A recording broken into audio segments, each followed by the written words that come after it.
Let's get this going. So first off, I want to thank you for coming here to LendCity in our studio, taking your time out of your day. My pleasure. It's I really appreciate it having these kind of conversations. So I'll start with an introduction of myself and of you guys, and then we'll get into really just the topic of the day of what is buying with Jordan Lusu.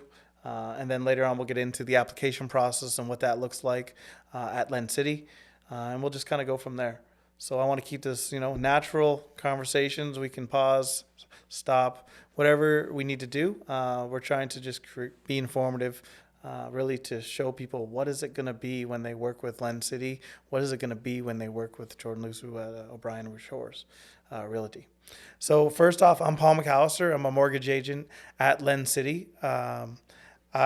We specialize in working with investors, working with first-time home buyers. We even have a commercial division. We can lend all throughout Canada and sometimes even into the States.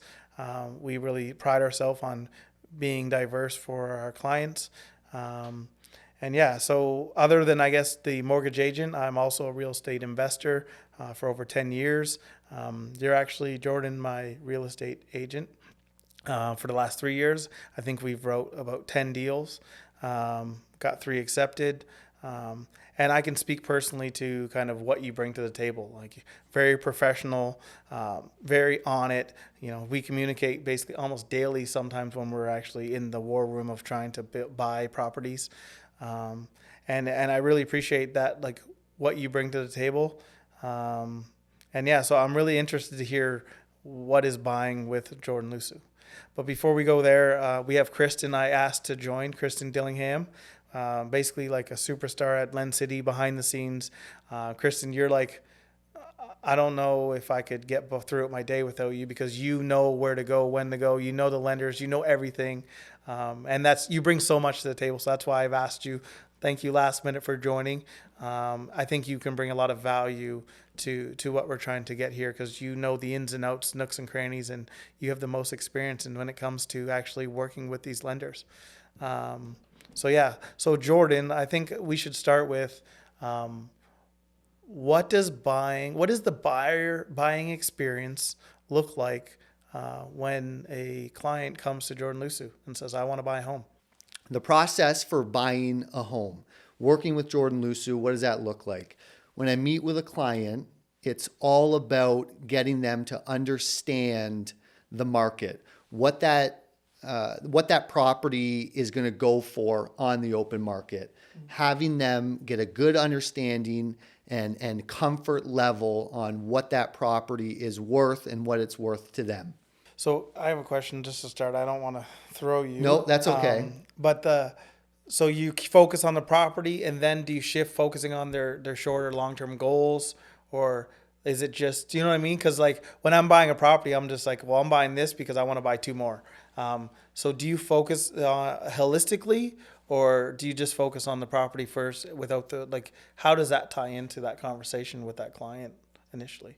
Okay, so when I start working with a buyer, the most important thing for me to do is to prepare them with the knowledge and understanding of what the value of the property is, right? Getting comfortable in a situation where you're bidding on a home, right? When you're in a competitive bid situation, multiple offer situation, how do you know how high to go? What is this property worth, right? And that's where I come in. I'm going to provide my clients with a number of comparables. What has sold in the last 90 days roughly for that same style of house in that area, same number of bedrooms, garage, no garage, things like that. So they're very comfortable on what that home is worth on the open market and what to expect on the open market for that specific property. Basically, I've met with you. I'm a new client. I met with you. We went through our goals, long and short. Yep. We talked about what property I'm looking for. From that meeting, you're going to basically set me up with all the comparables of the last 90 days. Yep. So good question. Once we establish the buyer's criteria and what they're looking for, right? Specific area, size of home, things like that, I will then send out solds of that criteria, right? What are these selling for, what we can expect, if they're not comfortable with that, again, it's getting them to have the knowledge and understanding on what's practical even before going to look at a house, right? So you even have a sort of idea on, what this house is sold for because the one down the street sold for this, that sort of thing. Yeah, no, that makes sense. So you're kind of setting their expectation on where they may, before they even go and looking for properties. Right. So after, I think another thing I think I pick up on is like you create a dialogue and a conversation around the history of the market. So now, how do I shift for when do I actually start getting to see properties? Usually, before I bring a buyer out, it's very, very important that they talk with a mortgage specialist, right? You get that pre-approval, you get qualified for that certain amount, right? There's no sense in wasting your time as a buyer, anyone's time going to look at a property when you don't know if it's even practical, right? So it's very, very important to speak with a bank, LendCity, mortgage specialist to get that qualification and that pre-approval process before going to look at any homes. Okay, so I'm just trying to be really slow here. We got the history, you got their goals, you got the history. What I do. What you do, and then we go into, you suggest kind of a pre-approval so we know when you're going actually looking at properties, you know what you're approved for and in that type of thing. Yep. And then you're basically you're setting appointments for properties. But how do I know what property to set appointment for? So can you speak to me about maybe the portal you have, or what do you do so I can start actually clicking through? Me personally, I'm a realtor guy, but do you have a system, a software? How does that work? So for my buyers, I set them up on a system. It's a software like okay, so let me restart. So for my buyers, I set them up on a software that will automatically send them either every morning or every evening with the new listings that have come onto the market in their specific criteria, right? So it's a system that gets it out to you as the customer right away, so you are in touch with what is coming onto the market, so we can get ahead of the game. Can start to look into that property, can look into the history of the property, and we get to the property for a showing, and if everything works out, make an offer and continue on. You're talking about list price. So when a buyer sends a property to me, something that they're interested in, right, based off of, the looks of the property, the price of the property, the first thing that I do is search up the history of that property. There's a big misconception that the list price is the price that the sellers are willing to take. It does not work like that. It's not, looking at buying a TV or a car, that sticker price is what that seller is willing to take. That's not the way it works in real estate. So we have to understand that those list prices are not, a true representation of the value of the home. So what I do as a realtor, I look into that history of the property, see maybe the last time it sold, what it sold for, look at, what kind of renovations or things that the current owner has done since the past owner of the property. So we get a good understanding on maybe the expectations of a sale price on the property and what to expect going there to look at the property. Maybe not even looking at the property because, maybe it's listed at $399, but the seller previously bought it 2 years ago for $450, and realistically they're at $399 because they want $500. We're not going to go there. So that's how that works. One thing I think there is, I know it's a competitive market out there, and I want to kind of go to talk a little bit about how your strategy changed in the competitive market, the multiple offers and whatnot. But before we go there, you mentioned something about pre-approvals. And this is where I think, Chris, and I'm going to tag you in here, is like we do pre-approvals. We actually underwrite our pre-approvals in-house. And we actually collect all the documents up front so we can actually give you a real pre-approval. And we actually get you a lender at that stage. So I think, Kristen, I just want you to highlight, like, what does a pre-approval look like, and what does it give you, and how does it help you in thinking about, like Jordan here, he's entering a competitive market. How can that benefit kind of the realtor by getting that a pre-approval? Well, I'm not an agent. I'm only an assistant. But from experience, it'll give you peace of mind because you'll know what your clients can afford. Oh yeah, absolutely. It's super important. Yeah, it gives me peace of mind, and the buyer peace of mind. And when it comes time to make that offer, the client has been pre-approved. We know they're qualified. I'm in connection, I'm in communication with that mortgage representative. So when I go to present the offer to the sellers, I can express that, and it goes a long way, from a selling perspective, to know that this buyer has done their research. They're represented by a realtor who has done the research, and they're represented by a lender, a mortgage representative who has done the research and qualification to make it happen for the buyers and sellers. I love the phrase "make it happen." So I agree, and I would say even further that like the value that I see that because we've been doing it is, based on our pre-approval, we know if that pre-approval, depending who the lender is, we know if it's going to take a day to get from pre-approval to approval, or we know if it's going to take 3 days, or we know it's going to take 5 days, or we know it might take, some lenders are slower. So we can kind of give you that indication when you're writing that offer, instead of just saying the standard, it's going to take 5 days to remove my financing condition. Maybe we can, if it's a competitive market, we might be able to say it's actually going to take 3 days if we're really confident that it's only going to take 3 days. Kristen, what do you find is the average from a pre-approval to an approval that you kind of seen, throughout the years?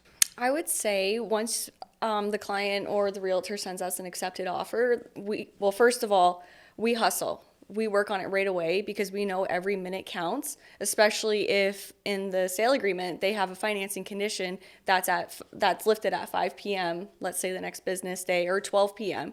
That's a 7-hour difference. So we first of all, we get on it right away.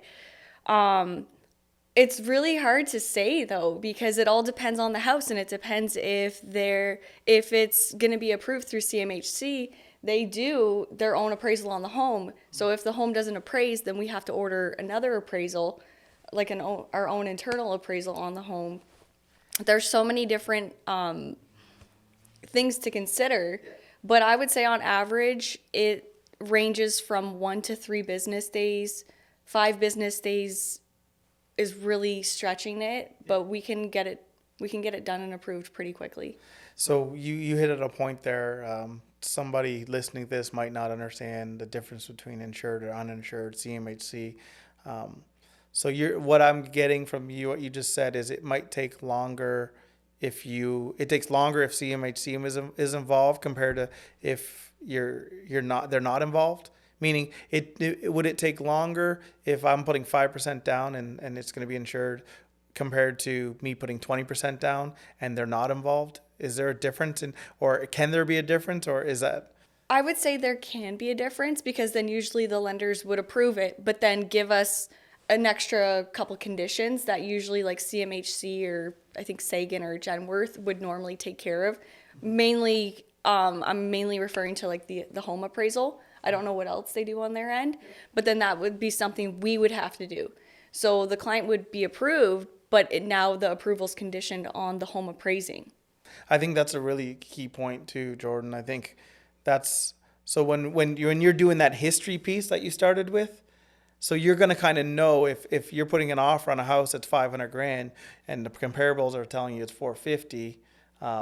You're going to have an indication that maybe that appraisal comes back low, and your client can kind of think like, do I have the excess cash to cover if appraisal comes back low?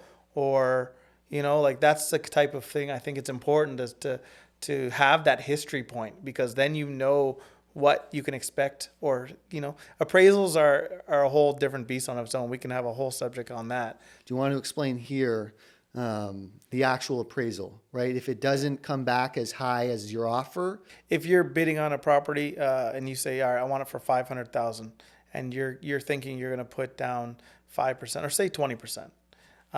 So you're going to put down 100 grand on 500,000.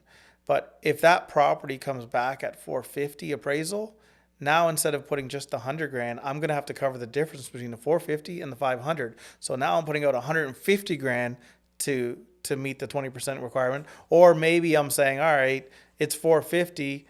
I'm going to put down 5% now because I don't have enough to cover that difference. But the main thing I want to make clear is if that appraiser comes back low, you are covering that difference in your calculation. And that's like a lender is not going to, if your numbers are barely working at 500 and that appraisal comes back at 450, you're going to have to figure out more cash, or your numbers are going to get skewed, and we're going to have to we're going to be in the war room trying to figure it out for you. But those are things you have to consider when you have an appraisal that comes back low. So that's part of the financing process, is that home appraising for that offer amount that you've put on that home. You get the accepted offer, and you want to make sure if you're going unconditional that home is worth that offer price, right? Putting that financing condition is it helps safeguard, protect from that appraisal. I'm going to speak as an investor now. Like for me, I'm pretty aggressive, but I don't want to bank on me assuming that the property is going to appraise. Like, yes, I would hope it does, and I've done my diligence, but I always want to have a cash contingency. Like I always want to have a backup plan that is me. If I'm going unconditional, if I have that confidence to go unconditional, I'm also saying, what's the worst case thing that happens here? Maybe the appraisal is 50 grand low or 100 grand low. What am I doing in that case? If I went cash, what am I doing? Am I going to risk lawsuit? Or what I would like to have is, am I going to have a contingency plan? Am I going to have a lot of cash that I can throw at this deal? And maybe it doesn't appraise now. I'm okay throwing a bunch of cash at a deal as an investor if I really believe in the property and the vision of what I'm going to do to that property, because I'm not usually just buying to turn a key. I'm buying to improve it. So maybe I have to put a lot of cash up front, but then I know I'm going to get it back when I refi, because I'm usually, I'm a mortgage agent and an investor. I'm always looking at when am I going to refi when I do purchase a property. I never want to have a bunch of money and not have a plan of what I'm going to do next. Do you know what I'm saying? So it's my main thing I want to say here is like, don't just bank on knowing the market, because no one never knows what their appraisal will come back at, no matter how good you are. But also make sure you have that contingency or that cushion. That's always the best way. But we know, people are really fast and they just want to go crazy now. They don't always have that cushion, but that's what you would be recommending to me as. Not everybody is an investor. Not everybody has that excess cash or capital to cover themselves. And that's why you need a good realtor who's showing you the comparables, advising you correctly, and a good mortgage representative that's working in connection with that realtor to protect you and represent you as a buyer when going to purchase a home. You want to add, or do you have any situations? I know we talked a little bit earlier, Kristen, about there's things happening right now where the market is not up and up and up like it was a year ago. So people are saying, "Oh, my house is worth." The most thing I've been seeing is people think their house is worth more than it actually will appraise at. They think it's, and that's what can you touch on like those? Those are real live things happening probably within this week of somebody thinking I have a $700,000 house and it's actually $580,000. Or I had a client not too long ago, they thought they had $1 million house and it's actually $860,000. So he's like, I really need to do this, but there's only so much you can do if you're off 150 grand on your appraisal and versus reality, or so those are things that have you been seeing this often or more like maybe last year to this year? Do you see anything different? I would say last year we saw it quite a bit just because the market was so hot. Everyone was overbidding 100, 200,000, and then the values were coming in short. But what we did see was some of the lenders would allow a second opinion on an appraisal. That does come at a cost to the client, or if you guys decide to pay for it. But so there's a cost there. Or I did see 2 times the sellers actually renegotiated the price. And they were able to meet the client somewhere in the middle. Mm-hmm. So they got less, but they also helped the client out. So there are options if the values do come in low. We do see it, but there's always, we can dispute it. The lenders will allow the second opinion. Mm-hmm. So there are ways we can still make the deals work. So like just to give, I guess, the audience context, like an appraisal costs between say $3,000 and $500, maybe $600, depending on how complex the appraisal is. But so it's a three. I would rather, as an investor or as a buyer, I would rather get a second opinion and pay $300 to $600, because most likely you're talking about a $200 or $500 or whatever it is, a purchase, right? What is $300 or $600? I will always try to get a second appraisal if I think I can get a higher appraisal. That's something that I will always want to pay for. A couple things from experience, we've seen delays in approvals because the condition of the home. So in the MLS, like say there's photos and you can see water damage on the ceiling, you can see black stuff on the walls in the basement. Like we don't know if that's paint, we don't know if that's mold. That's an automatic red flag. Property being sold as is, where is. Yeah, and we had one where the home was in Windsor, but it was on pillars and posts. None of the lenders wanted it.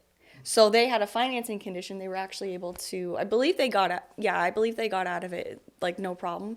But, you know, this was a dream home for somebody. And unless you go in and pay cash, like none of the banks wanted it. So those are things to consider. And that's why I do, like my personal opinion, I think it's important to have the financing condition because you're protecting the client as well. They may lose out on 10, 15 homes, but, you know, in the long run, it does protect them. Yeah, I think something you said earlier that I really liked is I always call it financing condition, but you said if I'm going to go look right now, I'm going to have an appraisal condition. Yeah. And it's the same as financing, but I like framing it as an appraisal condition because then if the appraisal comes like, I want this, I have my finances in order, but if the appraisal doesn't come back where I need it, then I'm going to come back to you. And I think calling it an appraisal condition will help you negotiate, like, listen, my finances are good. This property is not appraising where it needs to. I think would that give you ammunition as a realtor to kind of like, you know, I want to use this on my deals. Like, oh, I'm going to call this appraisal condition. What do you think about that? That's just, you know, I always have these crazy ideas. But to answer your question, yes, an appraisal condition sounds better than a financing condition. It depends on what kind of property you're looking at, what the sellers are looking for, their closing. There's so many different variables, right? It's always important to explore the option of putting a financing condition for how many days, putting a home inspection for a certain amount of days. You don't want to be tying sellers up in this market for a week or 2 weeks, right? But if you can take care of those conditions within 24 hours, 48 hours, right? You know, calling a home inspector right away, being in contact with the mortgage professionals right away, getting a good understanding on what you can do as far as those conditions, right? And again, it changes from property to property, situation to situation. Yeah, so I think it's a good point. Like, I know the home inspector, you have relationships with home inspectors and those relationships mean something because, you know, I call my boy Don, who I'd love to have on the show one day. Don, you know, he's there the next day, you know, and he's a busy man, you know, if you say you need it tomorrow, he's going to be there tomorrow, or he's going to have his boy Giuseppe. He's going to have someone else there. And I think it's really important. It kind of touches a little bit on what Kristen said. In that home inspection, I kind of strategize, meaning I want every single nook and cranny documented. Like they're going to do a good job anyways. But sometimes I lean into them and say, like, I want everything because I know I don't really keep you in the loop as a realtor here. Sorry. This is my investor hat I'm saying I'm going to go back and I had this offer, but I'm actually going to drop this offer and I need some ammo. And that I like trying to use the home inspector as ammo, meaning we found this, I got to fix this, and this, it's going to cost this. And that's why I'm saying I want to decrease my price $20,000. Like, do you see that? Is that just me? But like, I use a home inspector like in those conditions as ammo. But then at the same time, sometimes I need to get 2 home inspections because one will be like, it has this and this and this. Well, I don't want a lender asking me questions about mold. I don't want I don't want that blowing up a deal because lenders usually ask for home inspection reports, correct? Hit or miss? Yeah. Hit or miss. In my past, I have been asked as a real estate investor, and I don't want them going through that report and seeing some scary stuff in there, and then they start questioning the property. So I don't know if you've came across that. I'm speaking more from my personal lens of investing. Yeah, no, that home inspection process is good, right? If you come across a property, accepted offer, you get the home inspector in there, and it turns out, yeah, there's seepage coming through the foundation, or there's, foundation issues or mold issues, or there's things that need to be remedied, and it's going to cost 5 or 10 grand. I don't feel comfortable paying that original offer price because of these things that need to happen. You have the option to renegotiate or walk away from the deal if it's just not comfortable or it doesn't make sense anymore. Okay, so I got one more thing. With a home inspection, right, you want to be comfortable buying a home, right? I always advise my clients to get a home inspector. Sometimes in the market, you can't, sorry, let me restart. As I mentioned, in the market, when you get a home inspection condition, you can't tie the sellers up for, a number of days or a week. Sometimes, even if it's a 24-hour condition, the sellers don't want to look at it if it's not cash. When you have the opportunity to even bring in a home inspector before offering on a property, right? It's going to cost you $100, $200, $300, $400, depending on the property. You bring in that home inspector to come through that home. They can do up their report, advise you on A, B, and C, so you have a clear mind going in on a property without a home inspection condition because you've brought somebody through. Right? So you're not tying up the sellers. You've brought in another professional to advise you accordingly. You remove that condition. You make your offer more attractive and potentially more successful. Yeah, no, I think it's really, I add one more thing to that, like even I layered on top from an investor side of, I also, when I bring in like Don, when I bring in the home inspector, if I can, I want to bring in my contractor. Because I'm always looking to improve value whenever I buy. And so sometimes it's hard to get the contractor to commit to the same time as the home inspector. Sometimes I go with a video, but I want it to get I want to do my diligence of the property. What does a home inspector see? And then the contractor, I want to see what he sees. The contractor is not going to give you a fancy report like the home inspector will. That's why I like the home inspector, and he's a professional. But the contractor can give me an idea of how much those upgrades are going to cost at the same exact time. And again, it's to your point, you're not tying up the deal, right? You're doing it at the same time. And I think that's important for me as an investor because I like to I like to add value. And yeah, I think that's something that we've probably even done together where we're getting in there for a home inspection, but I'm also trying to bring in the certain contractors I know I need to kind of make it happen. Yeah, to make those numbers work and feel comfortable going in unconditional, right? To give yourself the most chance of success. Yeah, I think it's one thing you got to consider just for people who haven't really done this is how much are you going to pay and how much are you going to pay after the deal closes? You should be thinking about that at one time, right? When I buy a property for 500 grand, I might have a budget for 600 because I know I'm going to spend 50 and then I want another contingency on top of that of how much money I need to get. You know what I'm saying? So it's not just about, for me, it's not just about sale price. It's about what do I got to do after sale price? Do I have the money to fund that? Because if I don't have the money, then maybe that property sits for 3 extra, 4 extra months and I'm losing revenue on the rents that I might be wanting to get. I'm speaking from an investor lens more than the first-time home buyer, but you kind of get my point, right? You want to be strategic before and after the sale. Okay. And I would even advise people to be strategic, not just for like what upgrades you want to do, but like I use you to say on the other side, when I do these upgrades, what's the value going to be there? And because I'm going to have a plan for the mortgage side. I like going variable when I buy a property. I'm going to go variable when I go buy a property because I know when I break that term, it's only 3 months interest compared to fixed. And I know, in 3 months, I'm going to refinance after I've done the upgrades. So that's why like working with professionals and like a realtor who is, I think you're savvy for mortgages. You kind of know we're always going back and forth. And then also having a mortgage person, a part of that strategy of like, all right, we're buying this property. We're going to upgrade it. Okay, this is what you need to know. And then having a strategy of knowing what you're going to do next, I think is really important. as a full-time, full-service realtor, I have a number of different connections with other professionals that you're going to need in the home buying or home selling process. One being home inspectors, another being lawyers and legal representatives, and another being mortgage representatives and agents. When you contact me and come to me, I can send you and put you in contact to all of these other professionals that you're going to need in this process. And I think the key there is like, it's cool because you're used to working as professionals together, and that can really, really help a deal. Agreed. Legal side for sure, and mortgage side with a realtor. It's really cool that we can communicate effectively together and with the client, and we can keep everybody in a loop and on the same page. I think it adds a lot of value to a deal. Right. When you have these other associates and people that you've done business with and trust, and you have a certain amount of trust in these other connections, and it really helps the process and everything work out.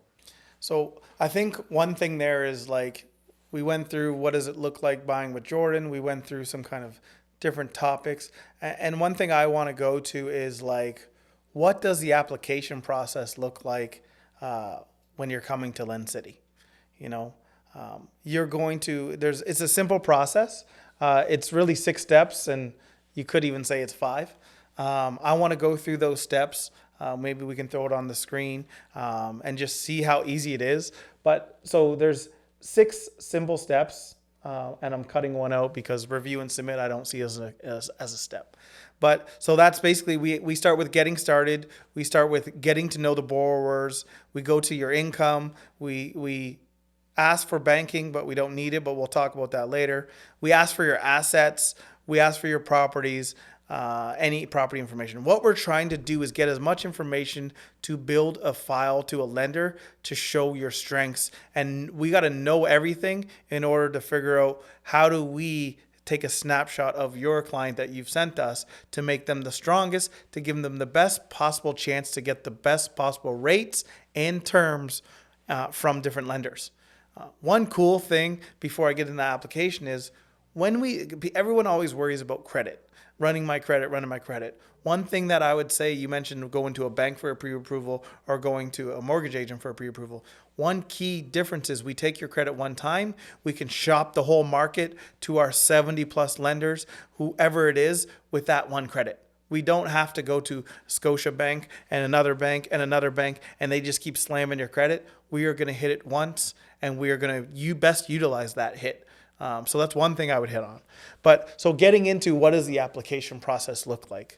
Getting started. What types of information you're going to see? I'm going to read it right from the screen.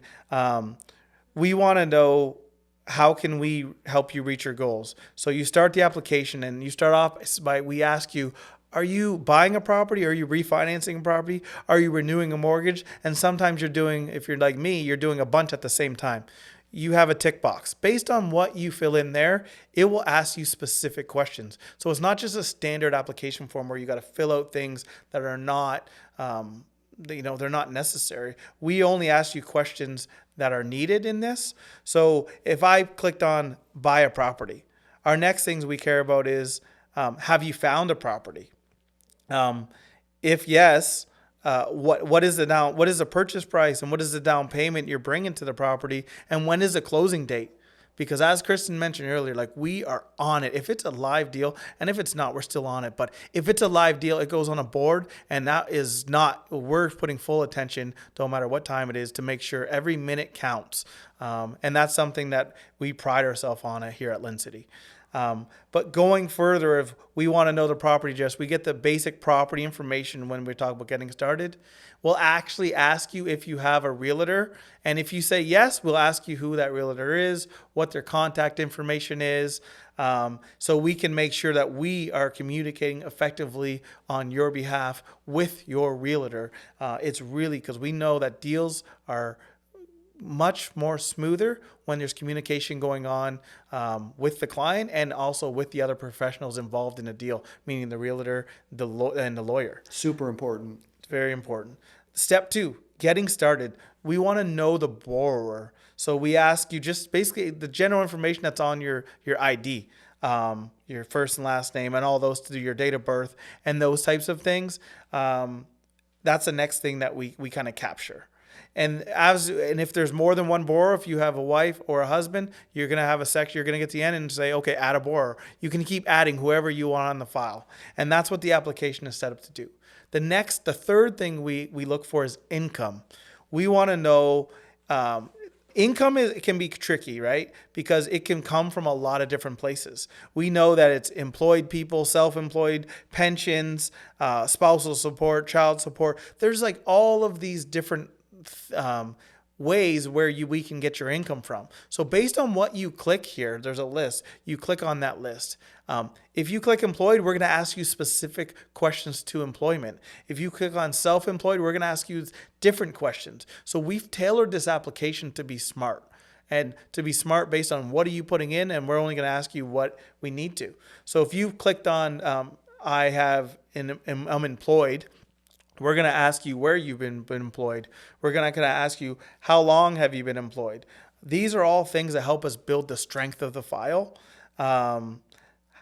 We ask, are you full-time, part-time, seasonal? All these things will help us ask for either more documents, or it will help us build the strength of the file.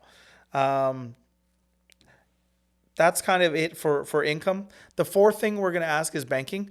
But I'm going to tell you right now, we don't need your banking stuff. We don't use the program where you have to put all your banking information. We're going to ask you specifically for documents when the file's done and we've reviewed it, what we need. And Kristen will kind of get into that after you fill out the application and what happens when I'm done this spiel. The fifth thing is your assets.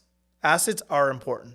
People sometimes don't think that they want to put their assets, but lenders want to see assets.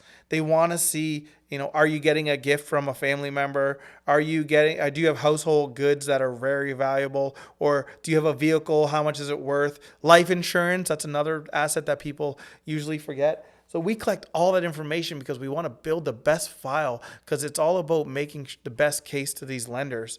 And the last thing we do is, what kind of properties do you have? Do you own the property? Are you renting? Those types of information. When we have that, we have enough. All we do now is you're going to get an option to review everything you filled in here. And you can review it. You press submit. And within seconds, I have it. This team has it. And then we're going off. So I guess, Kristen, to supplement what I just said, done with this, what happens when we receive a file, or what can they expect in terms of consents and those types of things?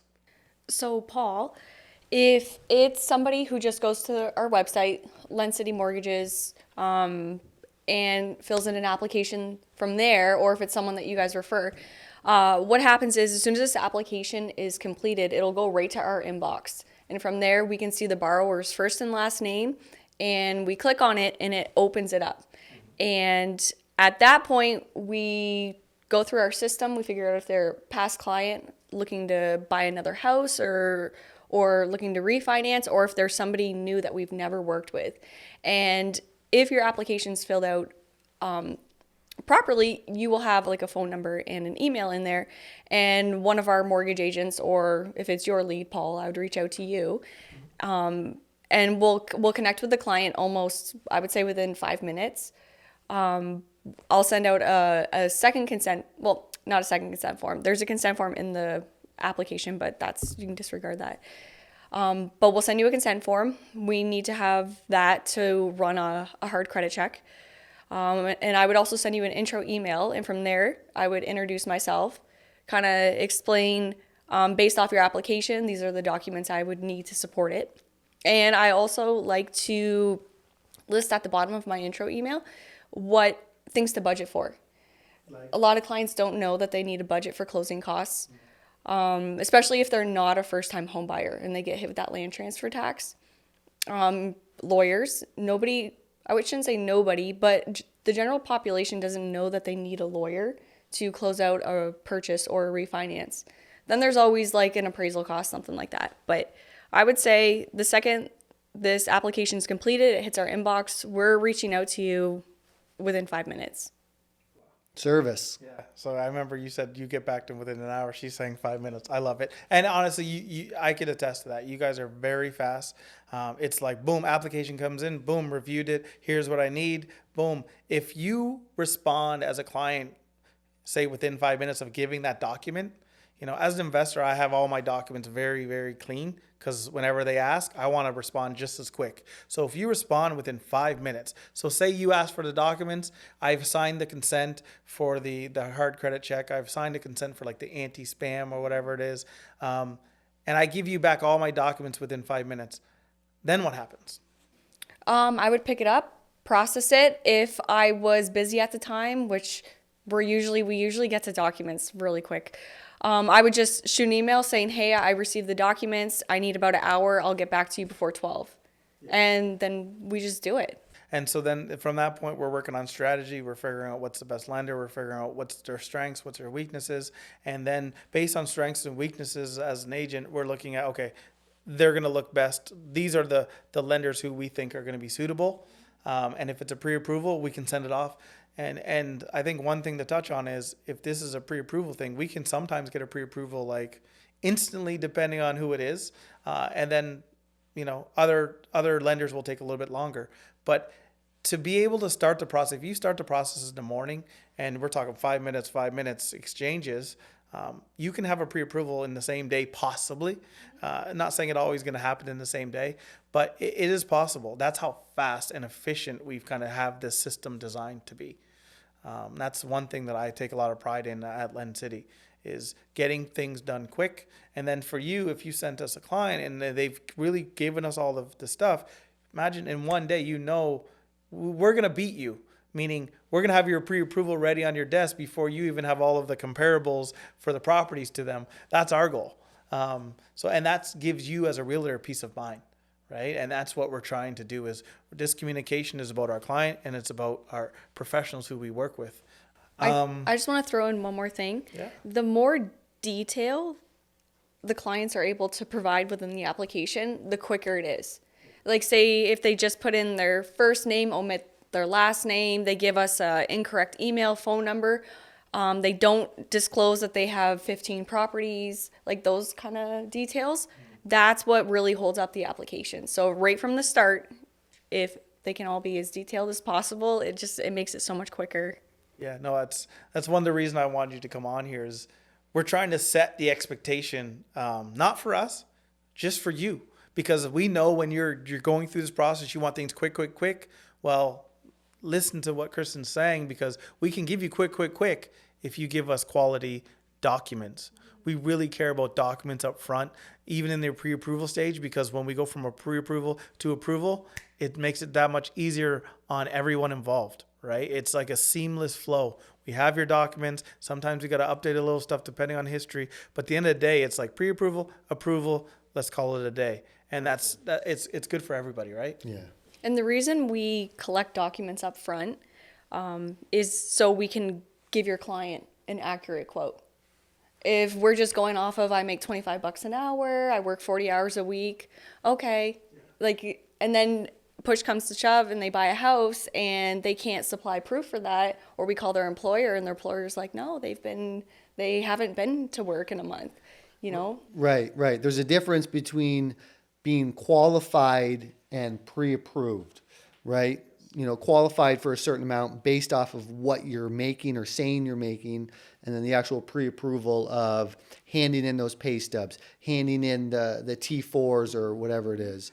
A lot of people don't realize that a lot of these lenders like 2 years history of employment. Another tricky thing I just got into the other day is somebody had a pre-approval because they were coming to me like, oh, I got a pre-approval for this. I was okay. So like, what documents did you give? Oh, we didn't give any documents yet. So what do you mean you have a pre-approval? You didn't give documents. So whenever you hear pre-approval without documents, there's a red flag there.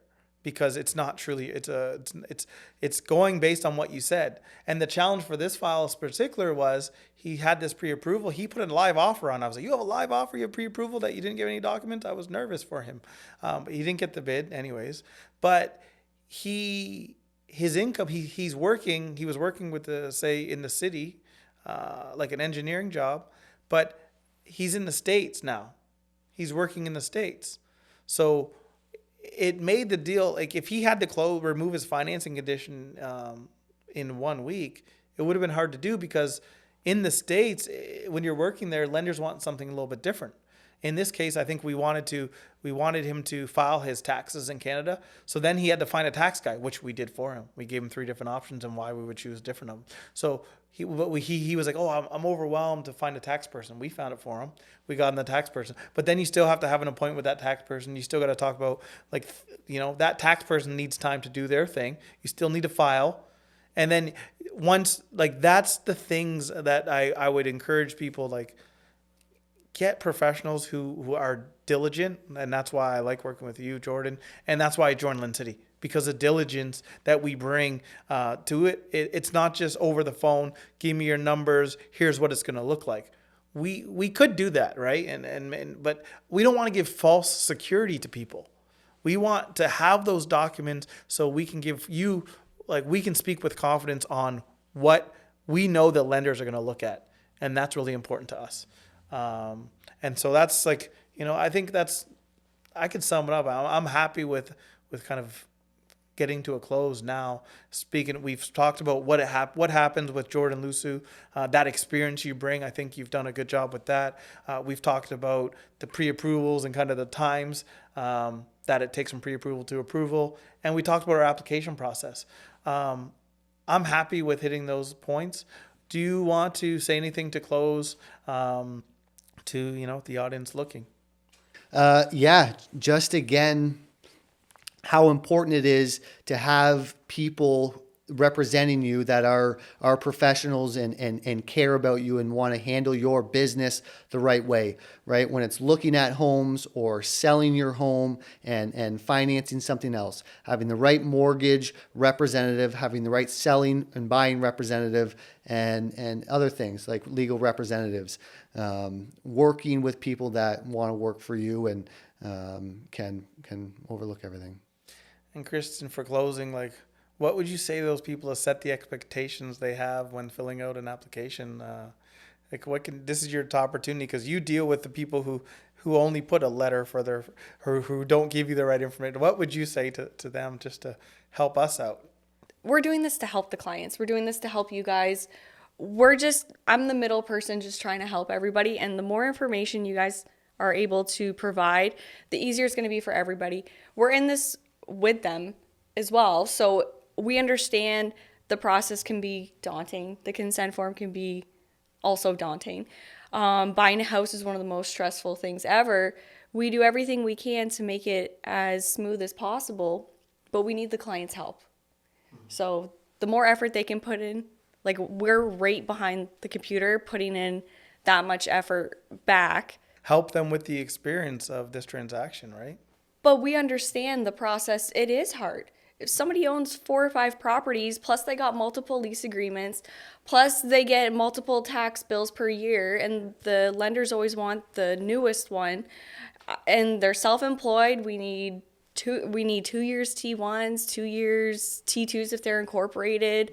We need to know who's owns the company with them. Like, the process is a lot. It's a lot of documents.